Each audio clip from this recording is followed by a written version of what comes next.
Bismillahirrahmanirrahim. Assalamualaikum warahmatullahi wabarakatuh. Perkenalkan, saya Asrina Nurhafida, NIM 230341911, Prodi Pendidikan Bahasa Arab, Fakultas Bahasa dan Seni, Universitas Negeri Semarang. Video ini dibuat untuk memenuhi tugas presentasi mata kuliah telaah kurikulum Bahasa Arab yang diampu oleh Ustazah Darul Qutni. Baik, langsung saja saya akan mempresentasikannya.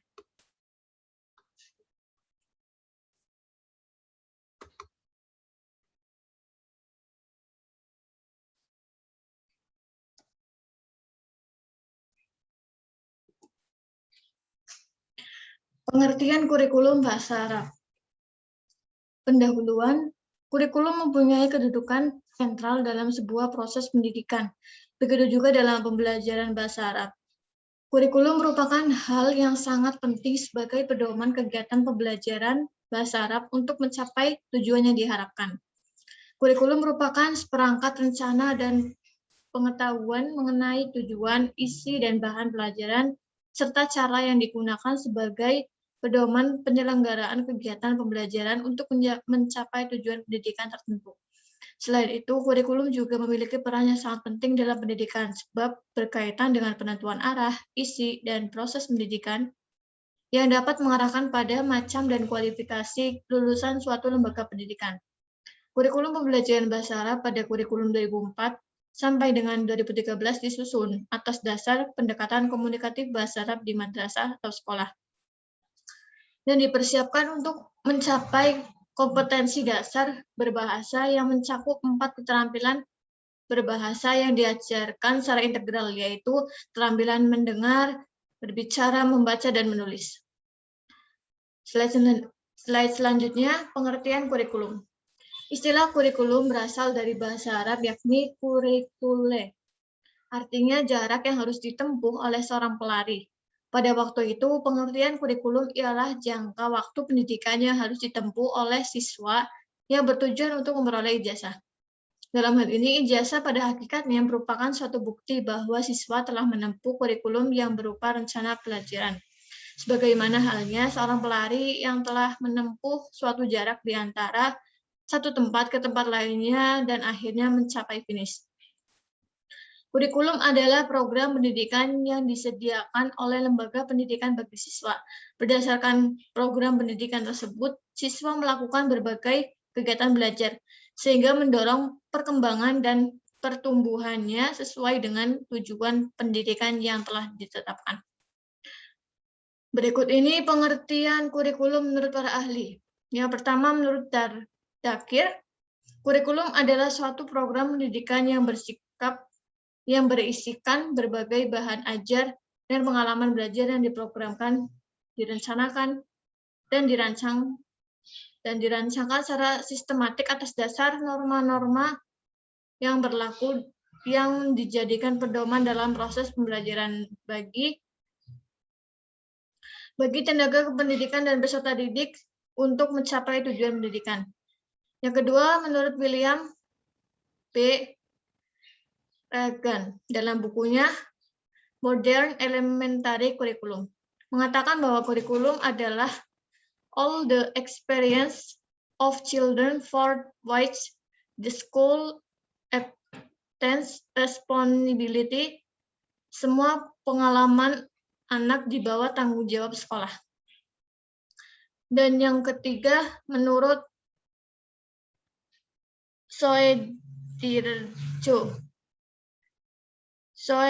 Sudirjato, pakar pendidikan dari UNJ, mengatakan bahwa kurikulum adalah segala pengalaman dan kegiatan belajar yang direncanakan dan diorganisasikan untuk siswa atau mahasiswa guna mencapai tujuan pendidikan yang telah ditetapkan oleh lembaga pendidikan. Selanjutnya, konsep kurikulum. Menurut John D. Monell, secara umum, bahwa konsep kurikulum meliputi 4 kategori sebagai berikut. Yang pertama, humanistic orientation, yaitu kurikulum yang dapat memberikan pengalaman pada siswa dan membuat kepuasan padanya. Kedua, social reconstruction, yaitu menekankan pada kebutuhan sosial agar supaya generasi akan lebih baik. Yang ketiga, teknologi, yaitu kurikulum yang isinya menekankan pada proses teknologi untuk dapat mencapai kebutuhan apa saja. Yang keempat, academic orientation, yaitu kurikulum di mana materinya menjadi kunci atau alat memahami tentang disiplin ilmu dan lapangan belajar siswa. Selanjutnya, konteks kurikulum selalu dihubungkan dengan perkembangan pendidikan yang terus-menerus, sehingga makna kurikulum ini terjadi perubahan-perubahan. Kurikulum the demand up on the school have become increasingly complex. The public has turned to leave school matter in house of the education. Perkembangan kurikulum adalah tuntutan madrasah atau satuan pendidikan untuk mendapatkan tambahan yang luas yang dapat diterapkan pendidikannya di madrasah atau satuan pendidikan dan di rumah. Kurikulum merupakan hasil produk lembaga atau satuan pendidikan sebagai refleksi dari interaksi sosial, sumber informasi, sumber seseorang, dan atau modifikasi sumber. Konsep kurikulum sebagai suatu keunggulan karena tetap memenuhi syarat perencanaan, implementasi, dan evaluasi. Komponen kurikulum. Yang pertama, komponen tujuan. Dalam kerangka dasar kurikulum, tujuan mempunyai peranan yang sangat penting karena akan mengarahkan dan mempengaruhi komponen-komponen kurikulum lainnya. Berdasarkan hierarki tujuan pendidikan nasional merupakan tujuan yang menduduki posisi paling tinggi sehingga menjadi paling paying bagi tujuan-tujuan di bawahnya. Tujuan pendidikan suatu negara karena pendidikan suatu negara. Tujuan pendidikan nasional dapat dilihat secara jelas dalam Undang-Undang Nomor 20 tahun 2003 tentang Sistem Pendidikan Nasional. Tujuan pendidikan nasional selanjutnya dijabarkan ke dalam tujuan instruksional, yaitu tujuan pendidikan yang ingin dicapai dari setiap jenis maupun jenjang sekolah atau satuan pendidikan tertentu. Yang kedua, komponen isi atau materi.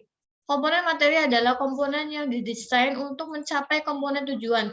Yang dimaksud dengan komponen material adalah bahan-bahan kajian yang terdiri dari ilmu pengetahuan, nilai, pengalaman, dan keterampilan yang dikembangkan ke dalam proses pembelajaran guna mencapai komponen tujuan. Dalam menentukan isi kurikulum baik, yang berkenaan dengan pengetahuan ilmiah maupun pengalaman belajar adalah sebagai berikut. Yang pertama, disesuaikan dengan tingkat dan jenjang pendidikan. Yang kedua, perkembangan yang terjadi dalam masyarakat menyangkut tuntutan dan kebutuhan masyarakat. Dan yang ketiga, perkembangan ilmu pengetahuan dan teknologi. Komponen selanjutnya, komponen strategi. Strategi merujuk pada pendekatan dan metode serta peralatan mengajar yang digunakan dalam pengajaran. Strategi pelaksanaan kurikulum berhubungan dengan bagaimana kurikulum itu dilaksanakan di sekolah. Kurikulum merupakan rencana, ide, harapan yang harus diwujudkan secara nyata di sekolah, sehingga mampu mengantarkan anak didik mencapai tujuan pendidikan. Komponen strategi pelaksanaan kurikulum meliputi pengajaran, penilaian, bimbingan, dan penyuluhan atau pengaturan kegiatan sekolah. Komponen yang terakhir, komponen evaluasi. Melalui evaluasi dapat ditentukan nilai dan arti kurikulum sehingga dapat dijadikan bahan pertimbangan apakah suatu kurikulum perlu dipertahankan atau tidak. Dan bagian-bagian mana yang harus disempurnakan. Evaluasi merupakan komponen untuk melihat efektivitas pencapaian tujuan. Selanjutnya, kurikulum pembelajaran bahasa Arab. Poin A, pengertian kurikulum bahasa Arab. Dalam bahasa Arab, istilah kurikulum diartikan dengan manhaj, yakni jalan yang terang yang dilalui oleh manusia pada jalan kehidupannya. Dalam konteks pendidikan, kurikulum berarti jalan yang terang yang dilalui oleh pendidik atau guru dan peserta didik untuk mengembangkan pengetahuan dan sikap serta nilai-nilai. Poin B, kurikulum pembelajaran bahasa Arab di Indonesia, SLTP atau SLTA.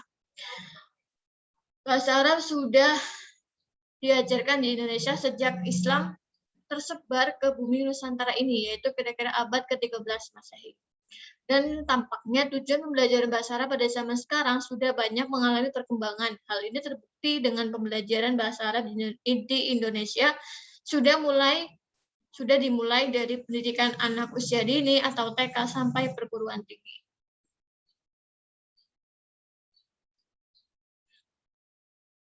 Selanjutnya, struktur kurikulum bahasa Arab di madrasah. Sesuai dengan KMA nomor 207 tahun 2004, bahwa pelaksanaan kurikulum madrasah pada jenjang MI, MTS, dan MA mulai periode semester 2 tahun pelajaran 2014-2015 secara umum menggunakan standar KTSP untuk mapel umum. Adapun untuk mapel pendidikan agama Islam dan bahasa Arab tetap menggunakan standar kurikulum 2013 sesuai dengan KMA nomor 165 tahun 2014. Struktur kurikulum 2013 untuk Madrasah Tsanawiyah mengikuti struktur kurikulum dalam Keputusan Menteri Agama nomor 165 tahun 2015 tentang Pedoman Kurikulum Madrasah 2013, Mapel, PAI, dan Bahasa Arab. Struktur kurikulum 2013 untuk Madrasah Aliyah berdasarkan Peraturan Menteri Agama nomor 165 tahun 2014 tentang kurikulum 2013 mata pelajaran pendidikan agama Islam dan bahasa Arab pada madrasah.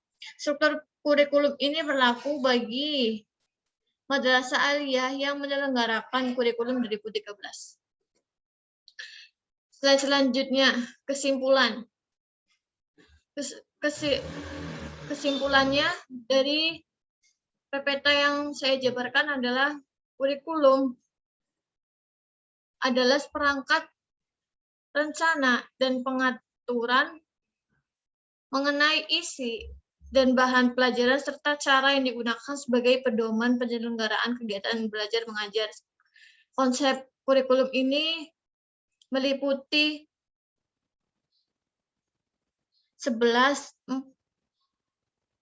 4 kategori, yaitu humanistik.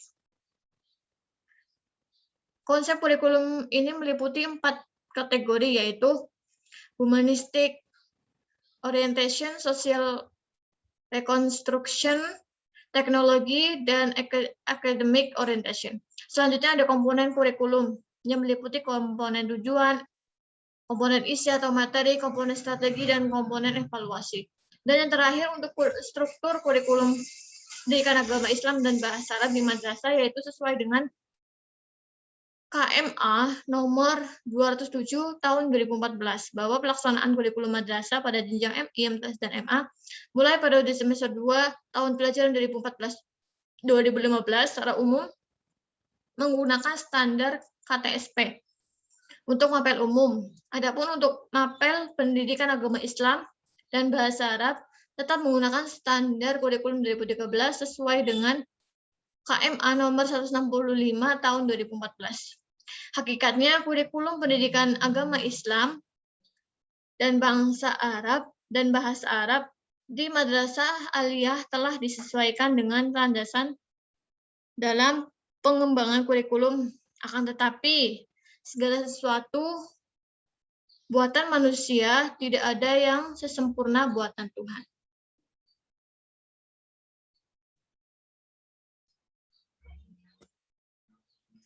Baik, demikian presentasi yang saya jabarkan, kurang lebihnya mohon maaf. Billahi taufiq wal hidayah.